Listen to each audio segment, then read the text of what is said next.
अगर हम आपसे कहते हैं कि इंसानों ने कुछ हद तक मौसम को कंट्रोल करना सीख लिया है, तो क्या आप इस बात पर यकीन करेंगे?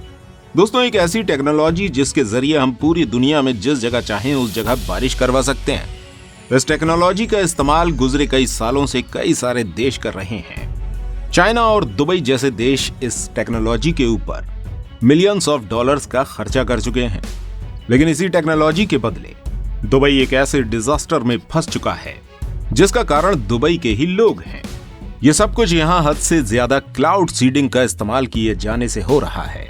जब भी दुबई शहर का नाम आता है तो हर किसी के दिमाग में सिर्फ एक ही इमेज बनती है, यहाँ की चकाचौंध पैसा, लग्जरियस लाइफस्टाइल, महंगी महंगी गाड़ियां, ऊंची ऊंची बिल्डिंग्स। दुबई ही वो जगह है जहां दुनिया के सबसे अमीर लोग रहते हैं। लेकिन यह शहर जो हमेशा बुलंदियों पर रहा है, इसे कुछ घंटे की बारिश ने ही पूरी तरह से तबाह कर दिया। वो दुबई जो हमेशा से बारिश के लिए तरसता आया है, उस शहर के अंदर इतनी बारिश हुई है कि पूरा शहर समुद्र में तब्दील हो गया है। पूरे शहर में बाढ़ के हालात देखने को मिल रहे हैं। एयरपोर्ट को भी पानी ने अपने कब्जे में ले लिया है।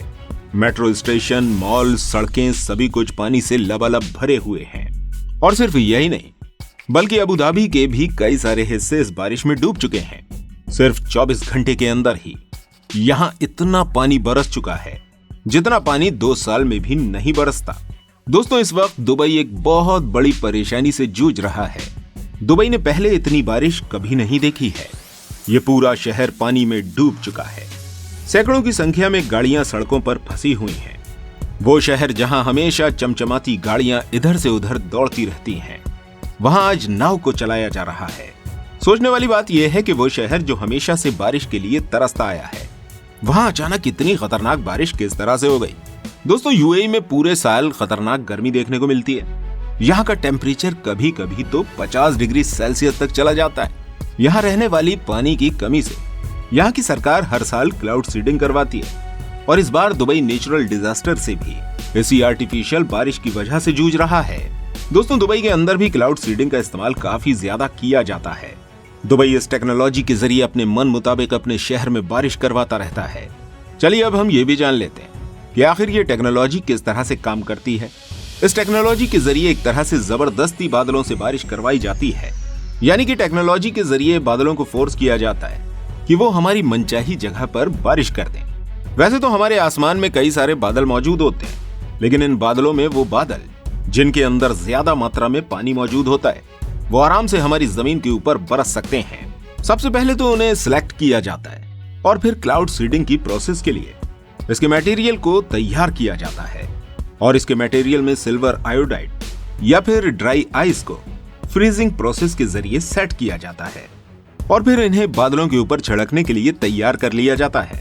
और फिर इन सीडिंग एजेंट को बादलों के ऊपर छिड़कने की तैयारी की जाती है, और इसका छिड़काव बादलों पर करने के लिए एयरक्राफ्ट्स का इस्तेमाल किया जाता है। ये एयरक्राफ्ट आसमान में जाते हैं और इन बादलों के ऊपर इन सीडिंग मटेरियल का छिड़काव कर देते हैं, जिसकी वजह से क्लाउड खुद ब खुद एक्टिव हो जाते हैं। ये सीडिंग मटेरियल बादलों के अंदर पहुंचकर आइस क्रिस्टल का फॉर्मेशन करता है। इन्हीं क्रिस्टल की वजह से बादलों का वजन बढ़ना शुरू हो जाता है। ये क्रिस्टल ग्रो करके एक दूसरे से टकराना शुरू हो जाते हैं। ये आइस पार्टिकल हैवी होकर मेल्ट होना शुरू हो जाते हैं। इस तरह हमारी जमीन पर पानी गिरने लगता है। दोस्तों, इस टेक्नोलॉजी का इस्तेमाल सबसे ज्यादा मिडिल ईस्ट में किया जा रहा है। यूएई और सऊदी अरब जैसे देशों में ज्यादातर बारिश इसी टेक्नोलॉजी के जरिए करवाई जाती है। दुबई जैसे शहर इस टेक्नोलॉजी का इस्तेमाल पॉल्यूशन को कंट्रोल करने और बारिश करवाने के लिए करते हैं। जब बारिश होती है तो वाटर ड्रॉप हमारी पृथ्वी पर आते हैं, तो एयर में मौजूद पॉल्यूशन भी इनके साथ नीचे आ जाता है। हवा में जितने भी डस्ट पार्टिकल्स मौजूद होते हैं, वो वाटर ड्रॉप के साथ मिलकर जमीन में पहुंच जाते हैं। इसके अलावा इस टेक्नोलॉजी का इस्तेमाल बारिश को किसी पर्टिकुलर दिन पर होने से रोकने के लिए भी किया जाता है। इसी तरह साल 2008 में बीजिंग ओलंपिक में चाइना ने भी इस टेक्नोलॉजी का इस्तेमाल किया था। असल में जिस दिन ओलंपिक होने वाला था, उससे कुछ दिन पहले यहाँ मौजूद सभी बादलों को इस टेक्नोलॉजी के जरिए बरसा दिया गया था, ताकि खास इवेंट वाले दिन बारिश के कोई चांसेस न रहें। इसके अलावा फ्रांस में तो एक कंपनी ऐसी भी है जो क्लाउड सीडिंग की सर्विस प्रोवाइड करती है। अगर आप इस कंपनी को पैसे देते हैं तो ये आपके मनचाहे दिन पर बारिश करवा सकती है। जैसे कि अगर किसी दिन आपकी शादी होने वाली है और आप चाहते हैं कि उस दिन बारिश ना हो, तो आप इस कंपनी को पैसे देकर शादी से कुछ दिन पहले उस जगह बारिश करवा सकते हैं, जिसके जरिए इवेंट वाले दिन आसमान पूरी तरह से साफ हो जाता है।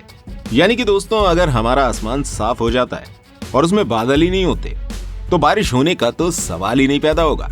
लेकिन दुबई क्लाउड सीडिंग करके एक बहुत बड़ी मुश्किल में फंस चुका है। इस टेक्नोलॉजी की वजह से दुबई के अंदर बाढ़ आ चुकी है।